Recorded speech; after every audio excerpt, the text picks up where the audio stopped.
Hello everyone, welcome back in your own favorite channel Smisha's NCERT Point। अब हम friends एक नई series शुरू करने जा रहे हैं जो कि साइंस क्लास की ज्योग्राफी है। हमने 6th क्लास की ज्योग्राफी सीरीज को कंप्लीट कर लिया है, तो आज हम 7th क्लास के फर्स्ट लेसन से स्टार्ट करते हैं। 7th क्लास की ज्योग्राफी बुक का नाम है हमारा पर्यावरण और हमारे लेसन फर्स्ट का नाम भी हमारा पर्यावरण है। तो चलिए हम इसी क्वेश्चन से शुरू करते हैं। Let's start. पर्यावरण क्या है? जीवित प्राणी के चारों ओर पाए जाने वाले लोग, स्थान, वस्तुएं एवं प्रकृति, ये सब पर्यावरण है। नेक्स्ट क्वेश्चन है, पर्यावरण में क्या क्या शामिल है? प्रकृति एवं मानव निर्मित परिघटनाओं का मिश्रण, यानी कि जो भी हमारे आसपास स्थित है, चाहे वो नेचुरल है या फिर ह्यूमन द्वारा बनाई गई है, वो सब पर्यावरण में शामिल है। नेक्स्ट क्वेश्चन है, जीवीय परिस्थिति क्या है? सजीव प्राणियों का संसार। सजीव प्राणियों में क्या आता है? पादप, पेड़ पौधे व जंतु, जिसमें कि इंसान भी शामिल है। नेक्स्ट है अजीवीय परिस्थिति, निर्जीव पदार्थों का संसार, यानी कि स्थल, जैसे हमारे पहाड़ हैं, नदियां हैं, पठार हैं, बर्फ है, जो कुछ भी है ये निर्जीव चीज़ें सभी अजीवीय परिस्थिति में आते हैं।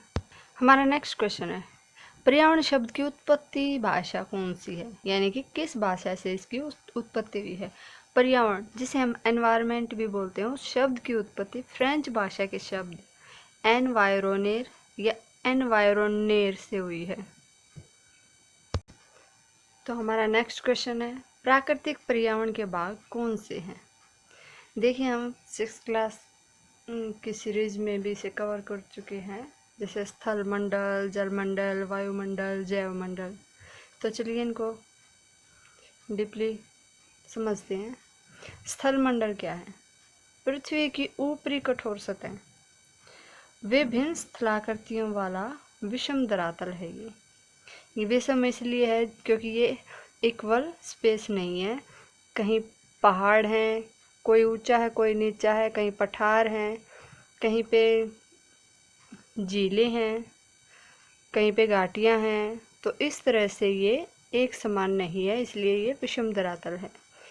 चट्टानों व खनिजों से बना हुआ है, इसीलिए यहाँ पर खनिज, इसी परत पर सबसे ज़्यादा खनिज मिलते हैं सारे ही। ये मिट्टी की पतली परत से ढका है।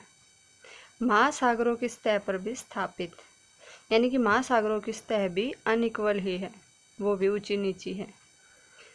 वन, कृषि, मानव बस्तियों, पशुओं का चारा प्रदान करने वाला धरातल, यानी कि इसी परत के ऊपर हमारे वन स्थित है, कृषि की जाती है, मानव बस्तियां स्थापित हैं, पशुओं का चारा यहीं से प्राप्त होता है, और यही वो धरातल है जहाँ पर हम रहते हैं।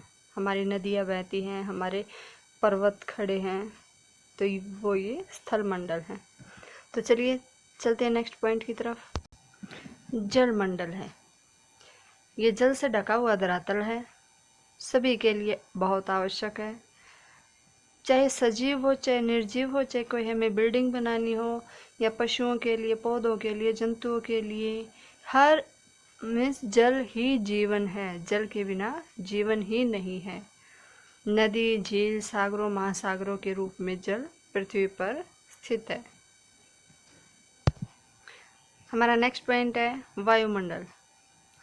वायुमंडल में वायु ही वायु होती है।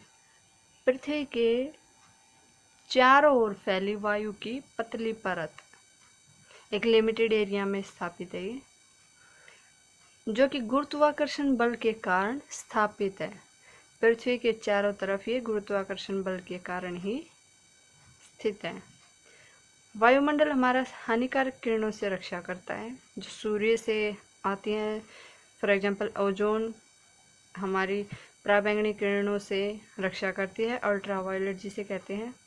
फिर गैस, धूलकण, जलवाष्प सम्मिलित, हवा के अंदर, वायुमंडल के अंदर गैस भी मौजूद है, हमारी nitrogen, oxygen, carbon dioxide, methane वगैरह जितने भी हैं सब इसके अंदर स्थित हैं। धूलकण भी हैं, जलवाष्प भी हैं, सब इसी के अंदर शामिल है। नेक्स्ट है हमारा जैवमंडल। जैवमंडल वो एरिया है जहाँ पर किसी भी, जैसे इंसान है, पेड़ पौधे हैं, जंगली जंतु हो, उनको रहने के लिए स्थल भी प्राप्त हो, वायु भी प्राप्त हो और जल भी प्राप्त हो, तो वो जैवमंडल होता है। यानी कि जहाँ पर सारी आवश्यकताएं पूरी हो, ये सजीव संसार होता है। अभी बताया पृथ्वी का संकीर्ण क्षेत्र जिसमें स्थल, जल एवं वायु का मिश्रण होता है, पादप एवं जीव जंतुओं से निर्मित है। यही वो जैवमंडल यानी जीव जहाँ पर रहते हैं। तो चलिए इसे एक डायग्राम से भी देख लेते हैं। एनसीईआरटी की बुक्स में बहुत अच्छे से एक्सप्लेन किया हुआ है। चलिए देखते हैं। ये हमारा डायग्राम है पर्यावरण के क्षेत्र। ये है सिर्फ वायुमंडल, जहाँ पर सिर्फ वायु है। ये हमारा जलमंडल है, यहाँ पर सिर्फ जल ही है। ये स्थल मंडल है, स्थल भाग यानी कि कठोर परत जो है वो वाली। लेकिन ये जो डॉटेड में सर्कल में हमें दिखा रखा है, ये जैवमंडल है। इस जैवमंडल में हमारी वायु भी है जितनी हमें आवश्यकता है, एक लिमिटेड क्वांटिटी में। हमारा जलमंडल भी है और स्थल मंडल भी है। ये वो एक पर्टिकुलर एरिया है जहाँ पर एक जीवित प्राणी के लिए सारी बेसिक रिक्वायरमेंट कंप्लीट होती हैं, तो इसी को जैवमंडल बोलते हैं। अब देखते हैं हम अपने, ये हमें यहाँ पर पर्यावरण के घटक दे रखे हैं जो अभी अभी हमने डिस्कस किए हैं।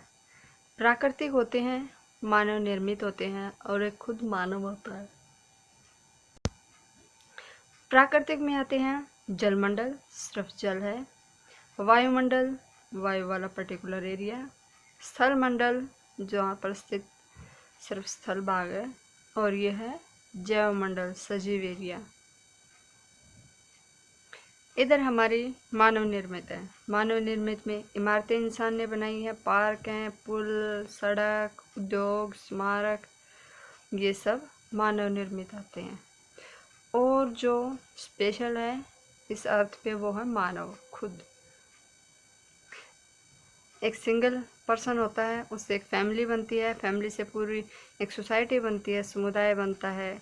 समुदाय के धर्म होते हैं अलग अलग, उनकी शिक्षाएं होती हैं, उनके जो आर्थिक मैनेजमेंट होता है वो होता है, और एक राजनीतिक स्थिति होती है जो एक पर्टिकुलर एरिया को, जैसे देश है उसको चलाने के लिए जो नीति यूज की जाती है राज करने के लिए, राजनीतिक स्थिति, वो ये पूरी जो प्रोसेस है वो ह्यूमन को ऑर्गेनाइज करती है। बढ़ते हैं अपने नेक्स्ट क्वेश्चन की तरफ। पारितंत्र की परिभाषा बताएं। वह तंत्र जिसमें समस्त जीवधारी आपस में एक दूसरे के साथ तथा पर्यावरण के उन भौतिक एवं रासायनिक कारकों के साथ परस्पर क्रिया करते हैं जिसमें वे निवास करते हैं। यानी कि वो एक पर्टिकुलर एरिया जहाँ पर कोई भी सजीव जीव या जंतु निवास करता है, तो वहाँ की जो भौतिक एवं रासायनिक कारक हैं उनके साथ जो वो क्रिया करता है वो परितंत्र है। उसमें जीव जंतु भी होते हैं, इंसान भी होते हैं, पेड़ पौधे भी होते हैं, पानी भी, सब कुछ होता है। यह ऊर्जा व पदार्थ के स्थानांतरण से संबंधित है। अब हर जगह का पारितंत्र अलग अलग होता है। जैसे एक तालाब है, वह तालाब कहाँ स्थित है, कैसी जलवायु है, कैसी मृदा है, वहाँ पर उसी के अकॉर्डिंग, उस जलवायु के अकॉर्डिंग पेड़ पौधे होंगे, वहीं पर वैसे ही जीव जंतु होंगे, तो वहाँ का एनवायरनमेंट जो होगा वो पारितंत्र होगा। तो यानी कि हर एक पर्टिकुलर एरिया का अलग पारितंत्र होता है। जैसे अगर हम वेस्ट की बात करें, वेस्ट इंडिया की, तो वहाँ पर सिर्फ रेत ही रेत है। राजस्थान की, गुजरात, राजस्थान में वहाँ पर, तो वहाँ के एरिया के अकॉर्डिंग वहाँ पर ऊँट ज़्यादा मिलते हैं, छिपकलियाँ होती हैं, कीट पतंगे ज़्यादा होते हैं, थोड़े से जहरीले। और जो वनस्पति की बात करें तो वहाँ पर कांटों वाली ज़्यादा होती है, जैसे कैक्टस है, कीकर है, बबूल है, ये सब उधर ज़्यादा होती है, तो वो वहाँ का पारितंत्र है। अगर हम केरल साइड की बात करें तो केरल साइड में हरियाली काफ़ी है। वह समुद्र का तटीय इलाका है, वहाँ पर बारिश ज़्यादा होती है, न ज़्यादा गर्मी होती है न ज़्यादा ठंड होती है। केरल में नारियल बहुत ज़्यादा होते हैं, तो वहाँ हरा भरा एरिया है। ये साउथ का एरिया है। अगर हम ईस्ट की बात करें तो ईस्ट में जैसे मिज़ोरम है, तो वहाँ पर भी ईस्ट एरिया का जो क्षेत्र है, पूर्वी जो क्षेत्र है, वो पहाड़ी एरिया है, तो वहाँ वो भी काफ़ी हरा भरा है। वहाँ पर भी वर्षा खूब होती है, इसलिए वहाँ काफ़ी हरियाली रहती है।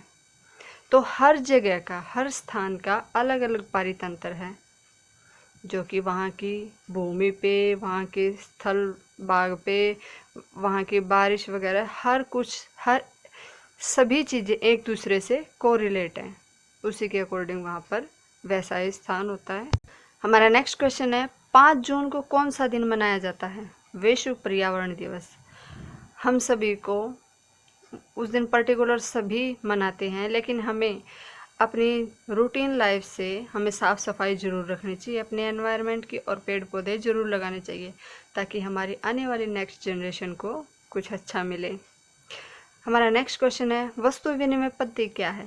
वस्तुओं की अदला बदली का व्यापार जिसमें धन का प्रयोग नहीं होता, यानी कि इसमें पैसे ना लेकर के, रुपए ना लेकर के, इसमें सिर्फ वस्तुओं की अदला बदली की जाती है। तो हमारा नेक्स्ट क्वेश्चन है, जो कि मोस्ट इम्पोर्टेंट है, मनुष्य की तरक्की या विकास की प्रक्रिया क्या है? तो इसमें ये बताया गया है इस चैप्टर में कि शुरू में इंसान कैसा था, उसने क्या क्या आविष्कार किए और वो इस स्टेज तक कैसे आया, कौन कौन से उसने नए नए आविष्कार किए हैं। तो चलिए उसकी प्रोसेस देखते हैं। तो सबसे पहले जो इंसान था, बिल्कुल स्टार्टिंग में, उसने खुद को प्रकृति के रूप ही रखा, क्योंकि उसे ऐसा कुछ भी ज्ञान नहीं था। फिर उसने कुछ समय बाद फसल उगाना शुरू किया। फसल उगाने के बाद उसने पशु पालने शुरू किए। पशु पाले तो उसका जीवन स्थायी हो गया, स्थायी जीवन जीना शुरू किया। उसके बाद उसकी आवश्यकताएं बढ़ी एक जगह से दूसरे स्थान पर जाने के लिए, तो उसने पहिए का आविष्कार किया, जिसमें पशुओं की भी हेल्प ली जाती थी। और फिर उसने ज़्यादा अनाज उगाना शुरू किया, ताकि वो स्टोर कर सके, पशुओं को भी खिला सके, खुद भी खिला सके, और स्थायी जीवन होने से